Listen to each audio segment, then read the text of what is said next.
GST ದರ ಪರಿಷ್ಕರಣೆ, ವಿಮೆ ಪ್ರೀಮಿಯಂಗೆ ಸಂಪೂರ್ಣ ವಿನಾಯಿತಿ, ದಿನನಿತ್ಯದ ವಸ್ತುಗಳ ತೆರಿಗೆ ಕಡಿತ. ದಿನನಿತ್ಯದ ವಸ್ತುಗಳಿಂದ ಹಿಡಿದು ವಿಮೆ ಪಾಲಿಸಿಗಳವರೆಗೂ ಕೂಡ ಜಿಎಸ್ಟಿ ದರ ಕಡಿತದ ಮಹತ್ವದ ನಿರ್ಧಾರವನ್ನು ಜಿಎಸ್ಟಿ ಮಂಡಳಿ ತೆಗೆದುಕೊಂಡಿದೆ.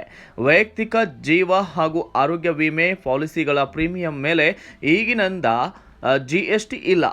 ಕುಟುಂಬ ಹಿರಿಯ ನಾಗರಿಕರ ಪಾಲಿಸಿಗಳಿಗೂ ವಿನಾಯಿತಿ ಸಿಗಲಿದೆ. 2017ರಿಂದ ಈವರೆಗೆ ಇವುಗಳ ಮೇಲೆ 18% ಜಿಎಸ್ಟಿ ವಿಧಿಸಲಾಗುತ್ತಿತ್ತು. ಜಿಎಸ್ಟಿ ಹಂತಗಳನ್ನು ಸರಳಗೊಳಿಸಿ ಈಗ ಕೇವಲ 5% ಮತ್ತು 18% ಹಂತಗಳಲ್ಲಿ ಜಾರಿಗೊಳಿಸಲಾಗುವುದು. ಹೊಸ ದರಗಳು ಸೆಪ್ಟೆಂಬರ್ 22ರಿಂದ ಜಾರಿಗೆ ಬರಲಿದ್ದು, ಹೊಸ ದರಗಳ ಪ್ರಮುಖ ಅಂಶಗಳು ಕಾರ್ನ್ಫ್ಲೆಕ್ಸ್, ಮಿಠಾಯಿ, ಬಿಸ್ಕೆಟ್ಟು ಅಷ್ಟೇ ಅಲ್ಲದೆ ಐಸ್ ಕ್ರೀಮ್, ಒಣ ಹಣ್ಣುಗಳ ಜಿಎಸ್ಟಿ 18%ನಿಂದ 5%ಕ್ಕೆ ಇಳಿಕೆ. ಚಪಾತಿ, ಪರಾಠಿಗಳಿಗೆ ತೆರಿಗೆ ಇಲ್ಲ.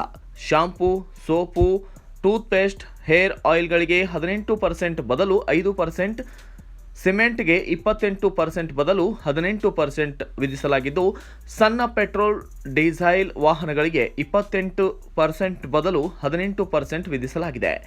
ಹೈ ಎಂಡ್ ಕಾರ್ಗಳು, ರೇಸಿಂಗ್ ಕಾರ್ಗಳು ಮತ್ತು ವೈಯಕ್ತಿಕ ಏರ್ಕ್ರಾಫ್ಟ್ಗಳಿಗೆ 40% ತೆರಿಗೆ, ಇವಿಗಳಿಗೆ 5% ತೆರಿಗೆ ಮುಂದುವರಿಕೆ. ಕೇಂದ್ರ ಹಣಕಾಸು ಸಚಿವೆ ನಿರ್ಮಲಾ ಸೀತಾರಾಮನ್ ಮಹತ್ವದ ಘೋಷಣೆಯನ್ನು ಮಾಡಿದ್ದಾರೆ. ಜನರಿಗೆ ವಿಮೆ ಕೈಗೆಟುಕುವಂತೆ ಮಾಡುವುದು ಈ ನಿರ್ಧಾರದ ಉದ್ದೇಶವಾಗಿದ್ದು, ಜಿಎಸ್ಟಿ ಸುಧಾರಣೆಯಿಂದ ಸಾಮಾನ್ಯ ಜನತೆಗೆ ನೇರ ಲಾಭ ಸಿಗಲಿದೆ. Bureau report, Kannada Janashree news, ನವದೆಹಲಿ.